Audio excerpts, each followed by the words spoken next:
So today we're talking about solving radical equations. A radical equation is an algebraic equation just like you've been solving for a really long time, but this time at least one term includes a radical expression.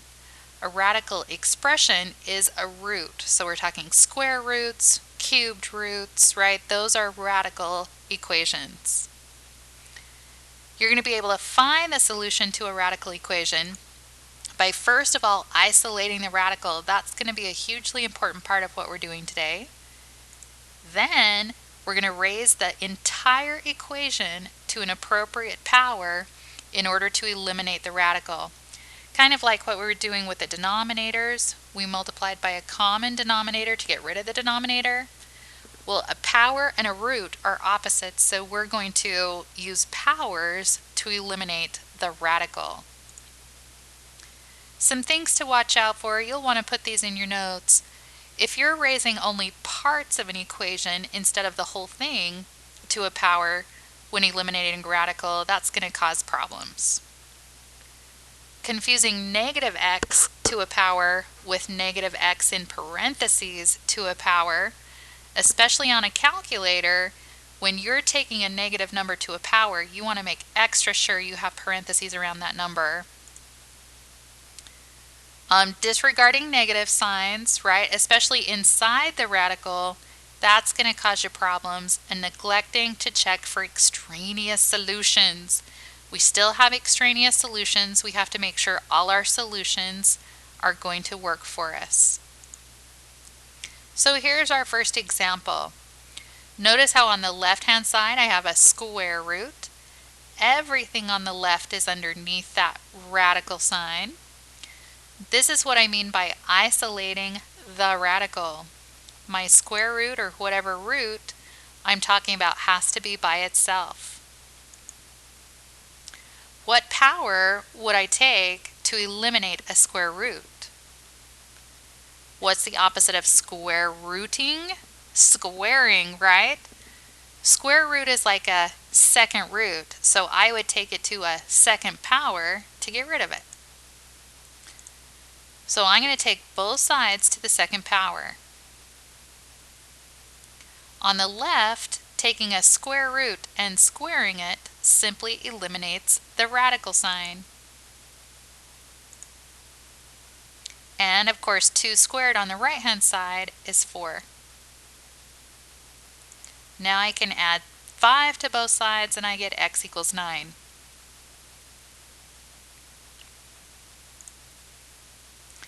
I want to check to make sure it's not extraneous, which means plug this 9 back in.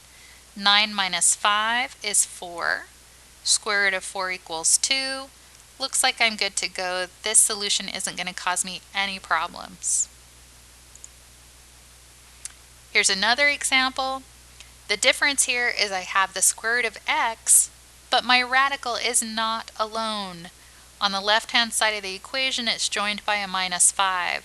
So I need to get rid of that minus 5 and isolate the radical.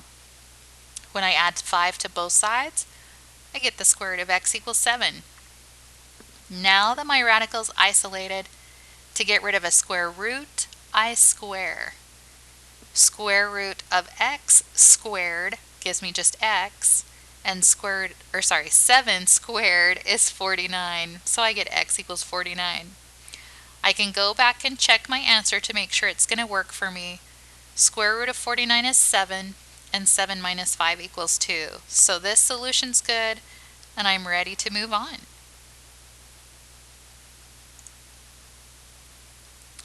Here's our third example. My root is isolated already. So to get rid of my square root, I'm going to square both sides. That's going to give me 2 minus x equals x squared. Since I have a squared term left over, I'm going to get everything to one side. I'm going to add the x and subtract the 2 so that my equation's equal to 0. Then I can factor. Set each factor equal to 0, and I'm going to get negative 2 and positive 1 as my solutions. Now I'm going to check for extraneous solutions. You especially want to do this when you have two solutions. So to check, I'm going to plug those numbers back in. I'm going to start with 1. If I plug in a 1 for both x's, I get 2 minus 1 gives me 1. Square root of 1 equals 1. 1 is a totally valid solution. It's not going to cause me any trouble.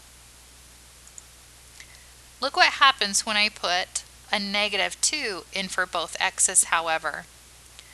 If I have 2 subtracting a negative 2, the double negative becomes a plus, and I get 2 plus 2 is 4. Is the square root of 4 equal to negative 2? Can you see why this might be an iffy solution? Usually we say the square root of square root of 4 is a positive 2, not a negative 2. So in this case, negative 2 would be an extraneous solution, and I wouldn't want to use it. So my final solution, I'm just going to say, is 1.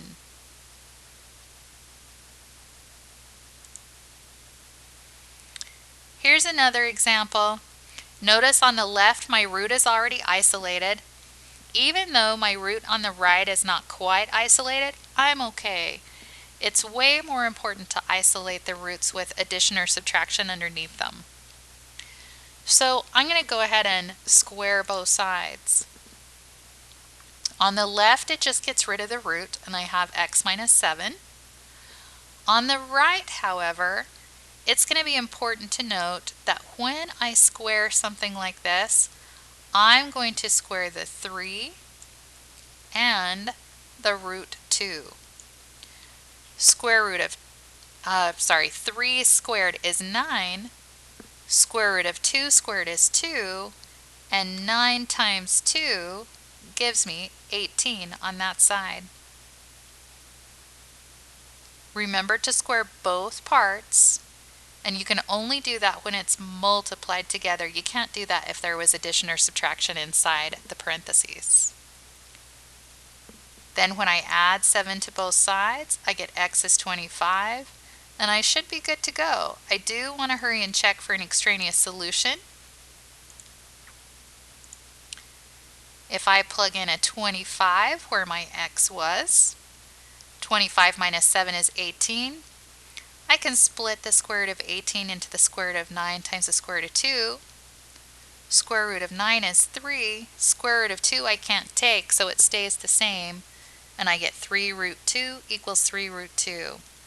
We'll go over in class a little more how to simplify these types of square roots. For now, we just know our solution is good, and we're ready to move on. One last example today. This time I have a cubed root. I still have to isolate the radical, so I'm going to subtract 10 from both sides. Now to get rid of a cubed root or a third root, I need to do that exact same power.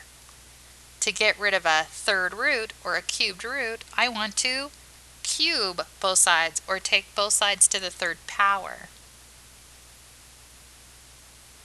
Remember what I said on the right hand side about taking a negative number to a power? When you do this on your calculator, always make sure that your negative number is in parentheses. On the left, the third power simply undoes the radical, and negative 3 to the third power is negative 27. Then I can subtract 6 from both sides, divide both sides by 3, and I get x equals negative 11. I do want to check for extraneous solutions, but this video is getting a little long, so we're going to skip that part for now. Make sure to write down any questions that you have. Go back and look through the examples again if you need to, and bring your notes to class. Don't forget to take the quiz, and have a fantastic day.